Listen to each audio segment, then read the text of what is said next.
कहना चाहता हूं, मैं अपने लिए कभी कुछ नहीं करूंगा। अच्छा, तो जो 20,000 करोड़ का सेंट्रल विस्टा प्रोजेक्ट है वो किसके लिए है?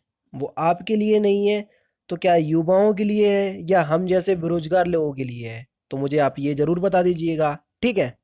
नो, रोजगार आपको आपके प्रदेश में मिलना चाहिए कि नहीं मिलना चाहिए, आपके इलाके में मिलना चाहिए कि नहीं मिलना चाहिए। और इसलिए भाइयों बहनों, हमने मेक इन इंडिया का अभियान चलाया है। ये जो प्रदेश की बात हो रही है ना, ये और कोई प्रदेश नहीं, हमारे उत्तर प्रदेश की ही बात हो रही है। हम बात करेंगे केवल और केवल 41,520 वैकेंसियों की। 41,000 जो 520 वैकेंसी आई थी यूपी पुलिस कांस्टेबल की, आप सभी लोग जानते हैं कि पहले सभी बच्चों ने क्या किया, उसका एग्ज़ाम दिया, पेपर लीक हो गया, दोबारा पेपर हुआ, दोबारा पेपर होने के बाद रिजल्ट आया, ट्रेनिंग हुई, उनकी ट्रेनिंग आज तक चल रही, कुछ की हो गई, कुछ की रह गई। अभी भी इसमें 7,000 वैकेंसी जो है वो खाली हैं, कहाँ गई किसी को नहीं पता, ठीक है? 49,568 वैकेंसी आई 2018 में। उत्तर प्रदेश की बता रहे हैं हम, 49,568 वैकेंसी आई 2018 में, जिसको अक्टूबर 2018 की वैकेंसी कहते हैं। 2019 तक उसका क्या हुआ, एग्ज़ाम हो गया जनवरी 2019 में। उसके बाद इसका जो रिजल्ट है वो आप सभी लोग जानते हैं कब आया, ठीक है? उसके बाद आज तक इसकी ट्रेनिंग और मेडिकल का कोई अता पता नहीं है। और इनसे पूछा गया कि इसकी ट्रेनिंग और मेडिकल कब होगा, तो आर के विश्वकर्मा जी ने ज़रूर बताया कि इसकी ट्रेनिंग जो है वो लेट होएगी और इसकी जो ट्रेनिंग अगस्त से स्टार्ट हो जाएगी, और अगस्त अभी तक ख़त्म हो चला है, लेकिन इसकी ट्रेनिंग के बारे में कोई भी अता पता नहीं है। अच्छा, अब ये बात और जान लो कि इसकी ट्रेनिंग जो है वो 4 चरणों में होगी, आप सभी लोग जानते हैं, ठीक है ना? 4 चरणों में इसलिए नहीं होगी कि कोरोना के चलते, इसलिए होगी क्योंकि इन लोगों के पास ट्रेनिंग सेंटर नहीं है। अरे जब ट्रेनिंग सेंटर नहीं थे, तो 41,520 वैकेंसियों की जब आप ट्रेनिंग करवा रहे थे और जब ये मुश्किल आई थी, तो और ट्रेनिंग सेंटर खोलने की आप लोगों को ज़रूरत नहीं पड़ी? बताओ, तब खुल भी तो सकते थे, लेकिन नहीं, उसी ट्रेनिंग सेंटर में तो हम ट्रेनिंग करवाएँगे जैसे वहाँ पर पता नहीं क्या है। ठीक है? अभी और रुक जाओ और झूठ देख लो पहले, ठीक है ना? कांकेर के भाइयों बहनों, मुझे बताइए, ये हमारी चोरी किया हुआ पैसा वापस आना चाहिए कि नहीं आना चाहिए? ये काला धन वापस आना चाहिए? ये चोर लुटेरों से एक एक रुपया वापस लेना चाहिए? इस रुपयों पर जनता का अधिकार है कि नहीं है? काले धन की तो बात ही छोड़ो, काले धन की तो हमको बात ही नहीं करना, ठीक है? आप तो ये बताओ कि जो आप लोगों ने एनटीपीसी और रेलवे ग्रुप डी में 500-500 रुपये हम लोग से फीस जमा करवाई, ठीक है? आज उस बात को 1.5 साल या 2 साल होने वाले हैं, ठीक है ना? लगभग 1.5 साल तो मान करके चलो। अब 500 का 2.8 करोड़ में मल्टीप्लाई करवाओगे तो ये कितने करोड़ या कितने अरब बच जाएंगे, ये बात आप भी जानते, ठीक है? इसका प्रॉफिट इनने कमाया और अपने बैंक में रखा, ठीक है? उसका प्रॉफिट से हमको तो कोई मतलब नहीं है, हमारे तो अकाउंट में 400 रुपये वापस आ जाएंगे और हम खुश हो जाएंगे कि भैया हमारे अकाउंट में तो 400 रुपये वापस आ गए। लेकिन उसका इनने कितना प्रॉफिट ले लिया होगा, ये बात ना इनसे कोई पूछने वाला है और ना ये जवाब देने वाले हैं, ठीक है? चलो ये भी हटाओ। अब रही बेरोजगारी की बात, अभी आपने हाल ही में लेटेस्ट अपना मन की बात प्रोग्राम जो है वो अपलोड किया यूट्यूब पर, उसमें बता दिया कि किसकी बात चल रही किसकी बात नहीं कर रही। बेरोजगारी के ऊपर आप कभी बात ही नहीं करते, ठीक है? उत्तर प्रदेश, बिहार, झारखंड, जहाँ भी स्टेट गवर्नमेंट में, मध्य प्रदेश ले लो, कोई भी वैकेंसी आती हैं तो उनके अंदर कुछ ना कुछ प्रॉब्लम आ ही जाती है, ये हर कोई जानता, ठीक है? और मैं आप लोगों को बता दूं, बेरोजगार के ऊपर इसलिए बात नहीं करते हैं बेरोजगारी के ऊपर, क्योंकि हमारा मीडिया दिखाता ही नहीं है, समझ रहे? हमारा मीडिया तो इतना भ्रष्ट हो चुका, इतना भ्रष्ट हो चुका कि हम तुम्हें बता नहीं सकते कुछ, समझ रहे? कुछ ही चैनल हैं। मैं तो अगर कोई देश विदेश में क्या चल रहा है, हमारे देश में क्या चल रहा है, तो मैं आकाश बनर्जी और ध्रुव राठी को ही फॉलो करता हूँ। मोस्टली आकाश बनर्जी अपने देश के बारे में बात करते हैं, तो मैं उन्हीं को ही फॉलो करता हूँ। उनने 2 घंटे का भी इंटरव्यू लिया रवीश कुमार जी का। वो बंदा रवीश कुमार, समझ रहे?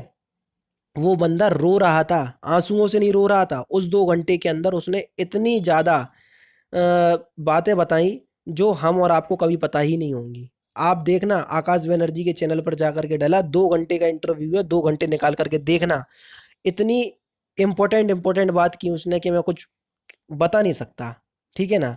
और यहाँ पर तो कोई बेरोजगारी की कभी बात ही नहीं होती है। बेरोजगारी के ऊपर ना कभी, वो तो अभी अभिनय सर की जय हो कि उनने एक लेटेस्ट अपना वीडियो अपलोड किया, उस वजह से ये मुहिम छिड़ी हुई है। तो इस मुहिम को अब बंद नहीं करना, समझ रहे। और ये जो मैंने वीडियो दिखाई है मोदी जी की, ये तब की वीडियो है जब ये प्रधानमंत्री नहीं बने थे, यानी कि आज से 6-7 साल पहले की, समझ रहे। और ये इन्हीं के ही चैनल पे अपलोड है, ठीक है। तो वहीं से मैं लेकर के आया हूँ। और ये जो वादे वो प्रधानमंत्री बनने से पहले करते थे, और आज 6-7 7 साल हो गए हैं जिसमें से एक भी वादा उन्होंने पूरा नहीं किया। उत्तर प्रदेश की जो बात करते हैं कि उत्तर प्रदेश का जो नागरिक है उसको रोजगार लेने गुजरात जाना पड़ता था। अब तो गुजरात भी छोड़ दो, अब तो उसको यही समझ में नहीं आ रहा कि अब जाए तो जाए कहाँ, क्योंकि रोजगार कहीं है ही नहीं है ना। अभी तो कोविड-19 ने सिचुएशन बिगाड़ दी, उससे पहले भी यही हाल था। बेरोजगारी के ऊपर तो कोई बात ही नहीं करता। फिलहाल मुझे इस वीडियो में सिर्फ इतना ही बताना था कि सरकार के पास कोई भी जवाब नहीं है। और बाकी आप सभी लोग जानते हैं जो मुहिम छुड़ी हुई है, जो हैशटैग अभिनय सर ने चलाया है, वही हैशटैग को आप यूज़ कीजिए। और जो भी इससे अपडेट होगा तो फिलहाल मैं अपने चैनल पर बताता रहूँगा। फिलहाल तो मैं यही कहना चाहूँगा कि भारत का जो युवा है वो सरकार से बहुत ज़्यादा परेशान है। वो इस वजह से परेशान नहीं है कि सरकार जो कदम ले रही है वो बेकार हैं या अच्छे हैं। वो इस वजह से परेशान है क्योंकि वो बेरोज़गार है, उसको रोज़गार की ज़रूरत है। इसलिए यहाँ पर मैंने लिखा है, भारत देश बेरोज़गार युवाओं का देश। समझ रहे हैं? भारत की, कई लोग कहते हैं कि भारत की जनसंख्या बढ़ रही है, इस हिसाब से बेरोज़गार बढ़ रहा। अरे तो जनसंख्या बढ़ रही तो जनसंख्या में बुड्ढे-टुड्ढे थोड़ी ना बढ़ रहा है, युवा ही बढ़ रहा है। भारत देश एकमात्र ऐसा देश है जिसमें युवाओं की संख्या, जनसंख्या सबसे ज़्यादा है। और भारत ही एकमात्र ऐसा देश है जिसमें युवाओं के साथ बेरोजगारी का जो रेशियो है वो भी सबसे ज़्यादा है। अभी जाग जाओगे तो ठीक है, वरना आने वाले समय में आपकी जो पीढ़ी होगी वो रो रही होगी और वो यही बोलेगी कि आपने किया तो किया क्या, सरकार से सवाल क्यों नहीं पूछा। मीडिया तो बेकार हो चुकी है। अपने घर पे जो चैनल आते हैं ना, आप उसको बंद कर दो, बिल्कुल हटा दो, खत्म कर दो। अर्नब गोस्वामी को तो देखो ही नहीं, वो बंदा तो इतना बेकार है कि मैं क्या बोल दूं, समझ रहे। उस बंदे के अलावा, मुंह से उसके अलावा, जहर के अलावा कुछ निकलता ही नहीं है। उस बंदे को तो देखना ही बंद कर दो, समझ रहे। और बाकी ये सारे चैनल बेकार हैं, मेरी नज़र में तो सारे चैनल बेकार है। अगर आपको न्यूज़ देखने हैं तो रवीश कुमार को फॉलो कर लो, और आकाश बनर्जी को। मैं अपना पर्सनल ओपिनियन दे रहा हूँ क्योंकि ये लोग जो हैं वो एक्चुअल में आपको न्यूज़ दिखाते हैं, सरकार से जवाब पूछते हैं। ऐसा नहीं कि मोदी सरकार से, जब कांग्रेस सरकार थी तब भी उनसे सवाल पूछते थे, समझ रहे। आप एक स्वतंत्र देश के स्वतंत्र नागरिक हैं, तो आपको ये दायित्व है कि आप सरकार से सवाल पूछें। मन की बात आप जो 1 घंटे का या 1.5 घंटे का या आधे घंटे का जो प्रोग्राम करते हैं, आपका कोई भी मैंने ऐसा इंटरव्यू नहीं देखा, चाहे मोदी जी हो, चाहे योगी जी हो, चाहे कोई भी बड़ा नेता हो या कोई भी बड़ा सांसद हो, जिसने बेरोजगारी के ऊपर बात की हो। अभी हाल ही में निर्मला सीतारमण का बयान आया और जो भारत देश की जो जीडीपी है वो बहुत ज़्यादा नीचे चली गई। उसका कारण उन्होंने क्या बता दिया, एक्ट ऑफ गॉड, यानी कि जो कोरोना वायरस है, एक्ट ऑफ गॉड के कारण ऐसा हुआ है। जबकि 4 महीने पहले की आप इनकी वीडियो देखोगे, उन्होंने उसके ऊपर जो इंटरव्यू दिया था तो उसमें भी जीडीपी जो है वो हमारे देश की नीचे जा रही थी, समझ रहे। कई ऐसे पहलू हैं जिसमें सवाल अगर आप पूछोगे तो इनके पास कोई ना जवाब होंगे और ना ये दे पाएंगे और ना ये सामना कर पाएंगे। अब ये मुहिम छिड़ी हुई है तो इसको मतलब जारी रखना। जब तक आप अपना आंसर ना पालो तब तक आप लोग शांति से नहीं बैठना, ठीक है। और जो भी अपडेट होगा तो फिलहाल बहुत सारे चैनल है जो अपडेट दे रहे हैं, वो आपको अपडेट मिल जाएगा, ठीक है। तो दोस्तों फिलहाल की वीडियो में सिर्फ इतना ही। अगर आपको वीडियो पसंद आए तो प्लीज़ दोस्तों वीडियो को लाइक और शेयर जरूर कीजिएगा। फिर भी बोलूँगा, जय हिंद, जय भारत।